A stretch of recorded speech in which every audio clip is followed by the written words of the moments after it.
nossas Bíblias no livro de Atos dos Apóstolos, capítulo 16.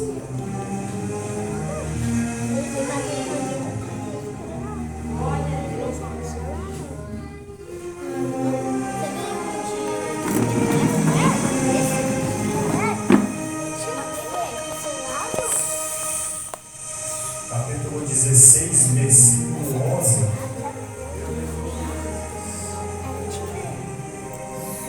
Sou muito grato, irmãos, por mais uma vez poder estar na casa de Deus, por mais uma vez, pela misericórdia do Senhor, poder ministrar a palavra de Deus diante deste altar.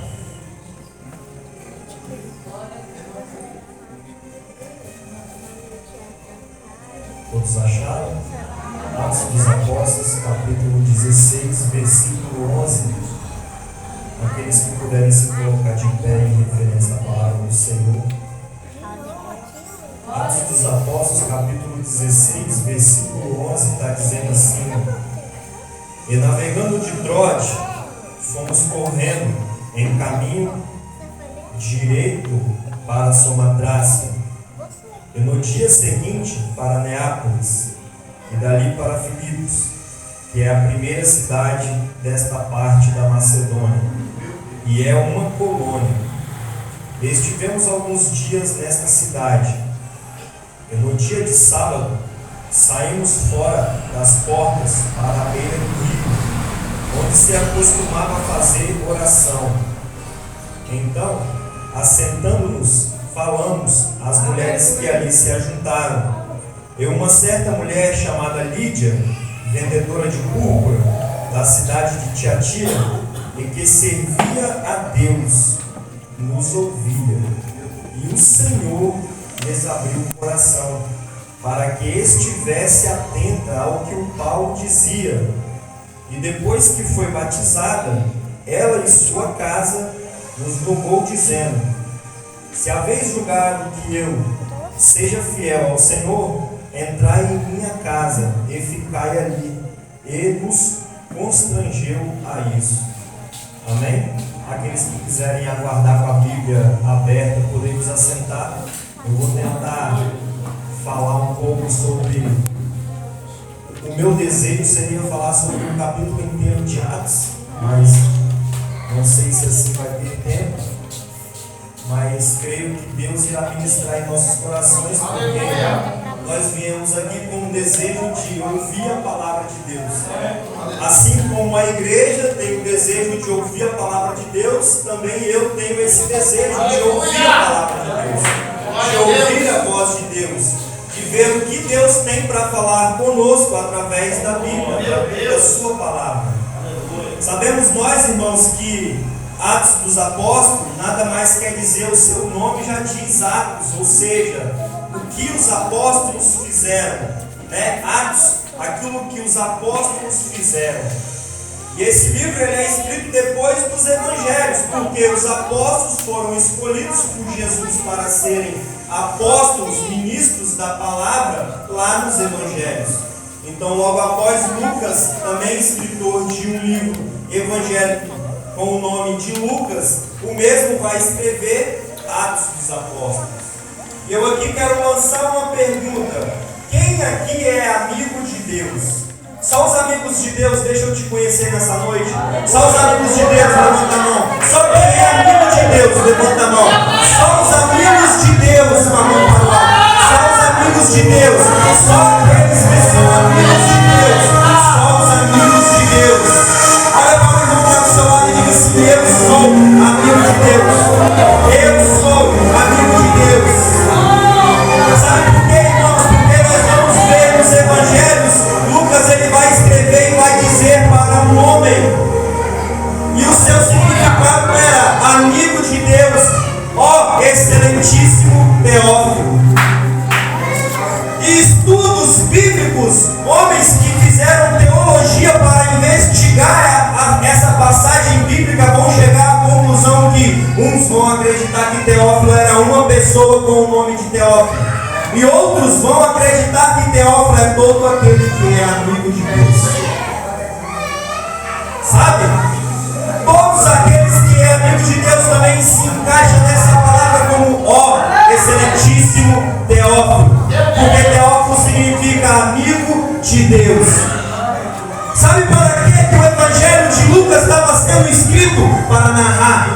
você contar os últimos feitos daqueles momentos, sabe qual eram os últimos feitos, os últimos acontecimentos? Era Jesus na terra, era uma nova aliança, era a palavra de Deus para o homem, era renovo, era transformação, era oportunidade de vida.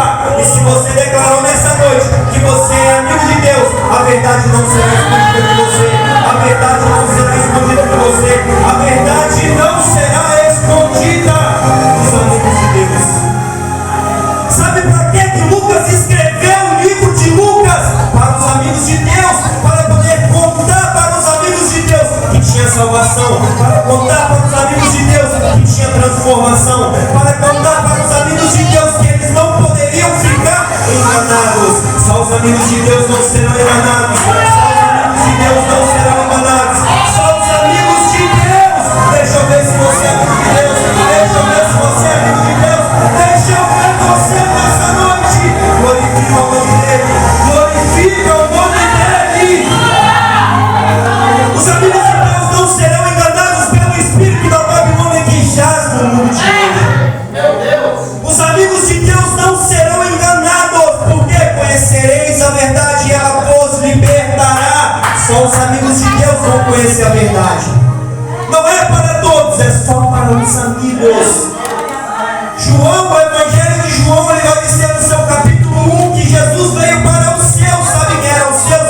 Os judeus, que estavam atrelados ao judaísmo, mas agora ia iniciar o cristianismo. Os seus não o aceitaram, não o receberam. Agora em João capítulo 1 versículo 10, todos aqueles que o aceitaram, todos aqueles que o receberam, foram feitos filhos de Deus. Ou seja, se você foi feito filho de Deus, se você é amigo de Deus, se você aceitou essa palavra, João também vai dizer que não é da vontade da carne, não é da vontade do homem, nem da vontade do sangue, mas é da vontade do Espírito Santo de Deus. É a vontade de Deus sobre sua vida, é o Espírito Santo de Deus sobre sua vida. Uma vez que você aceitou esse Evangelho, uma vez que você conheceu o Espírito Santo de Deus, uma vez que você foi batizado pelo Espírito Santo de Deus, não tem como você se esconder, não tem como você querer correr, não tem como. O Espírito Santo de Deus a todo momento está te incomodando dentro do seu coração. Faça um concerto com Deus, faça um concerto a tua aliança com Deus. O Espírito Santo de Deus, ele nos trouxe aqui nesta noite para te dizer que ainda há uma oportunidade. Só para os amigos de Deus. Ó excelentíssimo Teófilo, sabe, excelentíssimo? Talvez alguns acharam que Teófilo era um homem que possuía um cargo romano. Por quê? Porque excelentíssimo era uma palavra que era dirigida para alguém que era autoridade. Hoje, quando você se senta diante de um juiz, você tem que dizer Vossa Excelência. Mudou alguns termos, mas antigamente era excelentíssimo. Mas eu, na minha conclusão e nos meus pensamentos e em revelações de Deus, eu aceito que excelentíssimo é todo aquele que é amigo de Deus. Excelentíssimo é todo aquele que é amigo de Deus, porque ele tem autoridade divina. Sabe, aquele que é amigo de Deus, ele tem autoridade nessa terra, porque ele é divinamente inspirado pelo Espírito Santo de Deus. Sabe, aquele que é excelentíssimo, aquele que tem direção do Espírito Santo de Deus, mesmo que ele tenha caído, mesmo que ele tenha pecado, mesmo que ele tenha feito coisas erradas, não se levante contra o amigo de Deus. Nunca se levante contra um amigo de Deus, porque não sabe você qual é o momento que Deus o perdoou, não sabe você qual é o momento que Deus reatou a sua aliança com ele. E quando você se levanta contra um amigo de Deus, você está fazendo como os judeus fariseus. Você vai ver isso na história. Saul, ele tinha a presença de Deus, mas quando ele pecou, ele caiu, ele perdeu o Espírito Santo de Deus. A Bíblia diz que Saul foi levantado pelos homens, mas Davi não. Davi, ele foi ungido por Deus. Davi foi Deus que ungiu o rei. Davi não foi lá sentar no trono em momento nenhum querer destronar Saul. A Bíblia diz que Davi foi para dentro do palácio ser pajeiro de arma de Saul. descobriu que Davi tinha sido ungido rei, ele procurou matar Davi. A todo momento Saul queria matar Davi, a ponto de Davi ter que fugir do palácio. E Davi viveu se escondendo de Saul a todo momento. A Bíblia diz que não foi uma, a Bíblia diz que não foi duas, mas a Bíblia diz que foi 3 ou até mais vezes que Deus deu Saul na mão de Davi. A Bíblia diz que Davi estava escondido dentro de uma caverna e Saul descobriu que ele estava nas proximidades. E Saul vai chegar até ali, vai entrar dentro dessa caverna para poder aliviar o ventre. Está escrito dessa maneira na Bíblia. E Saul agora abaixado, Davi vai cortar um pedaço de sua orla. Davi poderia ter matado Saul, pegado ele de costas, mas Davi não quis ferir um servo de Deus. Davi não quis ferir um ungido de Deus, não quis ferir um excelentíssimo que teve ou tinha, ninguém sabe, a autoridade de Deus. Por quê? Porque Deus, ele não pensa como o homem pensa. Deus, ele não pensa como nós pensamos. Deus, ele pensa de uma maneira diferente. Deus, ele está sempre à frente do homem. Então nós não devemos tirar as nossas próprias conclusões. Sabe o que aconteceu? A Bíblia diz que os filisteus tomaram o reino, dissiparam a família de Davi, mataram todas. Mefibosete caiu, quebrou suas pernas, foi lá para Lodebar, não tinha ninguém mais vivo. E quando Saul, agora fugindo da face dos filisteus, viu e descobriu que estava tudo perdido, ele queria morrer, ele buscou a sua morte. Ele vai mandar um servo dele matar ele próprio, mas ele não vai ter coragem. Então ele vai pegar a sua espada, colocar no chão de ponta para cima e vai deitar sobre a sua espada e vai tirar a sua própria vida. Meu Deus! Agora sabe o que aconteceu? A Bíblia diz que um homem vendo aquilo, por quê? Porque era bem verdade que um corria para contar a notícia. Às vezes a notícia mal ela tem chegado apressadamente. Às vezes a notícia mal corre longe e chega mais primeiro do que as notícias boas. Sabe, a Bíblia diz que correu um homem como correu lá no tempo de Eli, quando a arca foi perdida. A Bíblia diz que um benjamita saiu correndo com terra na cabeça e foi levar a má notícia para ele, porque seus filhos tinham morrido na guerra, eles tinham perdido a arca da aliança na guerra. A má notícia ela chega depressa. E agora imagino eu que Davi sentado diante do seu trono, chega um homem correndo e traz as boas novas, sorrindo e alegre, e vai dizer: Davi, Saul morreu. Alegria na face daquele homem que correu para trazer a má notícia. Mas a Bíblia diz que Davi se levanta e olha para ele e fala: você está alegre por quê? Porque hoje morreu o ungido de Deus. Mate esse homem agora. Davi manda matar o mensageiro. Então tome cuidado. Tome cuidado com quem é amigo de Deus. Tome cuidado com aquele que é excelentíssimo, aquele que tem autoridade de Deus, aquele que tem a unção de Deus sobre a sua vida. Vamos ver, irmãos, que o livro de Atos dos Apóstolos, o mesmo narrador da história, o mesmo autor, o mesmo escritor que escreveu Lucas, o Evangelho, ele vai trazer a mesma narrativa. Você vai ver que o início é para Teófilo, para o amigo de Deus. Você vai ver e pesquisar o livro de Atos, ele é todo direcionado aos apóstolos que caminharam com Jesus, que andaram com Jesus até o capítulo 12. Mas se você for ver o finalzinho do capítulo 8, você vai ver Estevão sendo apedrejado e um homem chamado Saulo ainda menino. Durante o apedrejamento de Estevão, ele vai segurar as capas dos sacerdotes que ali apedrejavam a Estevão. E a Bíblia vai dizer no capítulo 9 que vai surgir um homem, agora chamado Saulo, que buscava matar, buscava prender, buscava chicotear os cristãos. Homem que se levantou contra o Evangelho de Deus, homem que se levantou contra os cristãos, homens de Deus, era esse Saulo.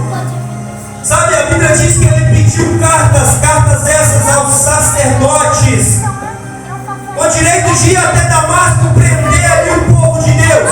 E a Bíblia diz que em caminho a Damasco ele vai se deparar com a presença do Espírito de Deus.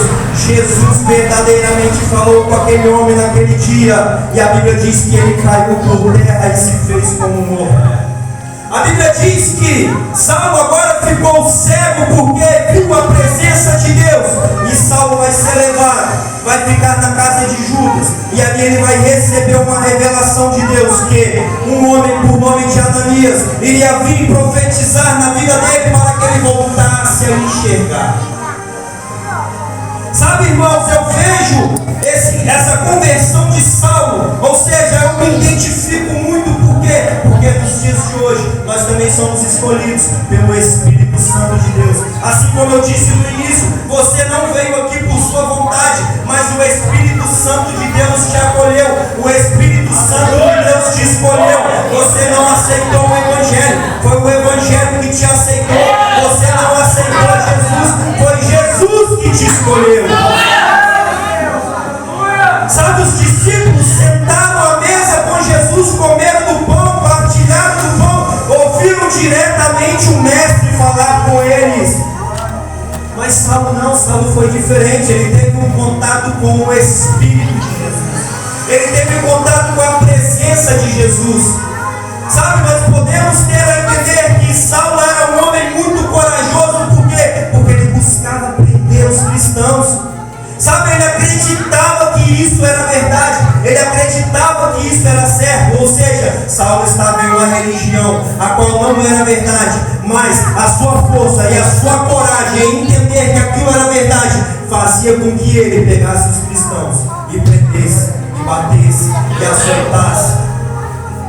Sabe, Saulo era um homem muito corajoso, porque quando você vai ver em capítulo 9 a conversão de Saulo, Jesus fala para ele: duro é para você dar coices em milhões. Sabe o que é você dar soco na ponta de facas? Era o que Saulo estava fazendo ao perseguir um excelentíssimo, um amigo de Deus, um cristão, um que levantou sua mão, um que aceitou o cristianismo. É isso que acontece quando nós perseguimos a quem tem aceitado a Cristo. É como dar murro na pontas de facas. Mas a coragem desse homem, sabe, despertou em Jesus o interesse. Por quê? Porque eu vejo hoje muitos homens corajosos, mais corajosos do que eu. Porque tem homens nessas ruas matando, roubando, destruindo, traficando, e não vão muito longe. Se você for no Rio de Janeiro, tem homens com fuzil querendo tirar a vida de policiais. Se você for para uma guerra onde está acontecendo, homens têm dado a sua vida para tirar a vida do seu próximo, do seu semelhante. São esses homens verdadeiros corajosos. Porque eu sou medroso, eu não tenho essa coragem, sabe? E talvez você olhe e fala: mas eu sou medroso, eu não sirvo. Sabe, mas o medo, ele é normal em nosso meio. Por quê? Porque nós somos carne, nós somos criatura adâmica. Sabe, em algum momento nós vamos sentir medo. A Bíblia diz que os discípulos sentiram medo quando viram a tempestade e Jesus veio caminhando sobre as águas, e eles pensaram que era um fantasma. A Bíblia diz que eles tiveram medo. A Bíblia também vai dizer para Josué: põe-te de pé. Cria-te coragem, sabe por quê? Porque Moisés tinha morrido e era grande o pranto. A Bíblia diz que foram 3 meses de choro pela morte de Moisés. E agora talvez Josué está deslacerado, sabe? Com medo. Mas a palavra que chega para ele: seja forte, corajoso, coloca-te de pé. Eu sou contigo. Não tem problema ser medroso, sabe por quê? Porque a Bíblia diz que a voz de Deus chegou até Ananias, profeta Ananias. Vai até lá na casa de Judas, lá tem um homem chamado Saulo. Profere a favor da vida dele. E quando a Bíblia diz que era Saulo, a Bíblia também fala que ele não quis ir porque teve medo. Porque Saulo, ele perseguia os cristãos, ele açoitava os cristãos. Então agora vamos ver que Ananias era um profeta medroso. Mas olha aqui, não tem problema ter medo, sabe por quê? Precisou de um medroso para despertar o corajoso. O corajoso, ele estava lá, mas ele estava cego. Talvez eu não tenha coragem de estar lá, mas eu tenho medo. Eu vou até ele e falo de Jesus para ele. Vai se despertar o corajoso, vai se levantar os corajosos, vai se levantar aqueles que não têm amor à sua própria vida. Que quando receber esse evangelho, só falar de Jesus nas igrejas será pouco, só falar de Jesus nas feiras será pouco. Ele vai querer ir para outras cidades, ele vai querer ir para outros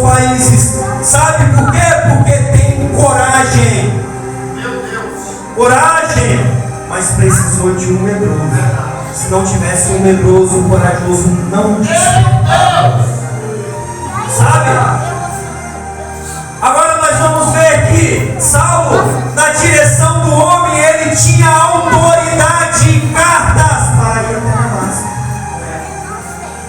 Os sacerdotes deram autoridade para ir até Damasco. Sabe, a unção do homem, ela te leva em pequenos lugares. Sabe, a unção terrena, ela não te leva muito longe. Mas a Bíblia diz que quando ele encontrou com o Espírito Santo de Deus, esse homem agora vai receber um espírito de evangelismo, a qual não será contente só com Judá, a qual não será contente só com Jerusalém. Ele vai querer pregar em todos os cantos dessa terra. A autoridade do homem era só para Damasco, mas a autoridade divina levava ele em todos os cantos dessa terra. Sabe, quando você lê o capítulo 16, vai se iniciar, o tempo já está corrido, vai se iniciar o chamado verdadeiro de Paulo, porque todos os discípulos apóstolos já tinham pregado em Jerusalém, já tinham igrejas, o cristianismo já estava crescendo em Jerusalém. Então Paulo agora, na sua primeira viagem, capítulo 16, ele vai tomar um jovem chamado Timóteo, e ele vai ir com Timóteo e com mais alguns homens também, Lucas, junto dele, a pregoar o Evangelho de Deus. Você vai ver no capítulo 16, versículo 6, a sua primeira viagem, ele vai querer entrar na Ásia. O desejo dele era pregoar na Ásia, mas a Bíblia diz que o Espírito Santo de Deus o retraiu e não deixou que ele pregoasse na Ásia. Depois ele vai tentar ir para Bitínia, e também não foi permitido pelo Espírito Santo de Deus que ele não pregasse. Mas espera aí, aquele povo lá não tinha salvação? Não tinha sim, mas não era o momento de pregoar na Ásia. Não era ainda aquele momento dele ir para a Ásia. Sabe, você vai ver em Gênesis 25, uma grande fome sobreveio a Canaã. A Bíblia diz que Isaac, ele queria, o seu desejo era ir para o Egito, mas não era o momento de ir para o Egito. A voz de Deus chegou para Isaac e disse: Isaac, ouça a minha voz, fique em Gerar, uma terra que eu vou te mostrar, ali eu te farei próspero. Sobre ti serão benditas todas as nações. Sabe por que você aceitou Jesus? Sabe por que você é bendito hoje? Sabe por que o Brasil hoje tem o cristianismo? Porque Isaac lá obedeceu. Todas as nações são benditas sobre a família de Isaac. Não está dizendo só os judeus, não está dizendo só os levitas, não está dizendo só os amalequitas, está dizendo todas as nações, todos os povos, todas as línguas foram verdadeiramente benditas sobre a família de Isaac. Porque ele não desobedeceu a voz de Deus. E a voz de Deus chegou para Paulo também e disse: não entre na Ásia. Se você olhar no mapa, a Ásia fica à sua direita, Bitínia fica à sua esquerda. Ele vai em direção reta a Troade. A Bíblia diz que ele foi ancorar em Troade, uma cidade que ficava à sua frente, caminho reto, porque quando nós estamos na direção de Deus, nós não devemos olhar nem para a esquerda, nem para a direita. Nós devemos focar o nosso caminho e a nossa mente em Cristo, que é Jesus. Sabe, o nosso desejo, outrora eu vi homens aqui dizendo que tinha desejo de nunca mais entrar aqui. Isso foi numa quinta-feira, mas quando chegou o domingo eu vi ele aqui. Meu Deus! Aí ficou na minha mente: o que ele está fazendo aqui? Não está fazendo a sua vontade. Não está fazendo a sua vontade. Não está fazendo a sua vontade. Não está fazendo a sua vontade, mas a vontade do Espírito Santo de Deus. A vontade do Espírito Santo de Deus tem que sobressair sobre a nossa vontade, tem que estar acima do nosso querer, tem que estar acima dos nossos desejos. E foi isso que Paulo fez. Ele deu ouvido à voz do Espírito Santo de Deus. Ele não caminhou sobre a sua vontade. A vontade dele era ir para a Ásia, mas ele ouviu o Espírito Santo de Deus. E ainda em Troade, você vai ler, você vai ver que ainda naquela noite, a A Bíblia diz que eles tiveram uma visão do Espírito Santo de Deus, uma direção a qual o homem pedia socorro e pedia para eles ir até a Macedônia. E agora olha o versículo 10, que lindo. E logo depois dessa visão procuramos partir para a Macedônia, concluindo que o Senhor nos chamava. O Senhor nos chamava. O Senhor nos chamava. Você não está entendendo? Sabe quem está escrevendo? É Lucas. Talvez você hoje está só sentado ouvindo e falando o que Deus tem feito na vida do seu irmão. Talvez você hoje só tenha narrado coisas boas e maravilhas que Deus tem feito na vida do seu irmão. Talvez você só tenha presenciado o que Deus tem feito. Talvez você tenha vindo a unção na vida do seu irmão e só tenha presenciado, assim como era Lucas. Mas no versículo 10 ele está dizendo que o Senhor nos chamava para lhes anunciarmos o Evangelho.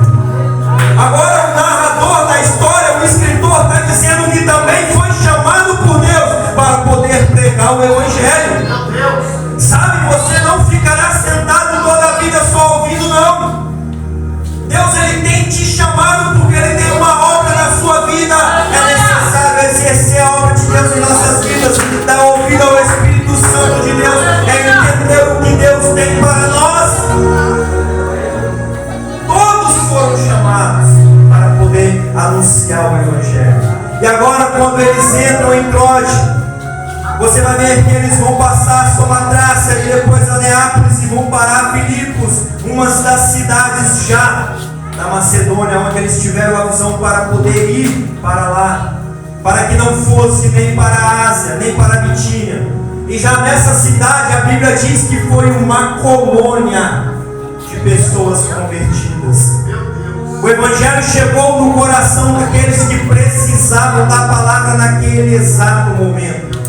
E a Bíblia diz agora que uma mulher por nome de Lídia, que era vendedora de púrpura de Tiatira, que servia a Deus, ela servia a Deus, mas ela ainda não tinha sido batizada nas águas. Ela servia a Deus, mas ela ainda não tinha recebido o Espírito Santo de Deus. Ou seja, ela era amiga de Deus, mas ainda não tinha tido um contato real com Deus. Meu Deus!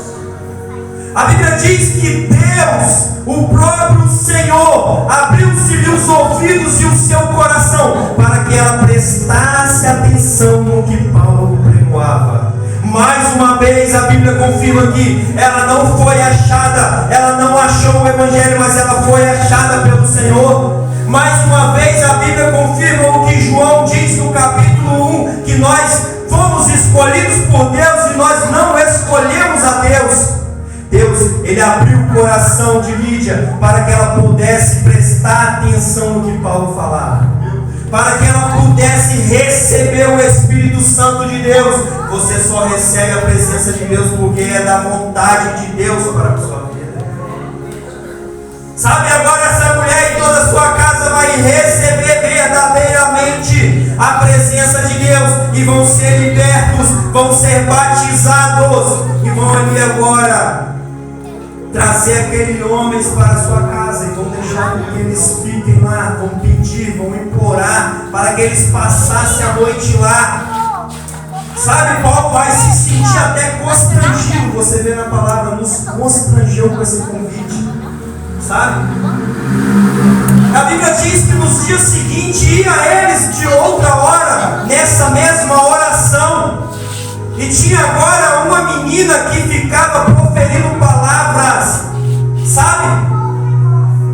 A Bíblia diz que eram palavras de adivinhação e seus senhores ganhavam dinheiros.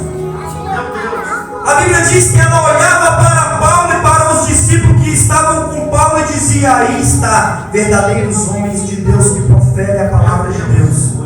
A Bíblia não diz que de primeiro imediato Paulo a repreendeu, mas a Bíblia diz que se passaram dias.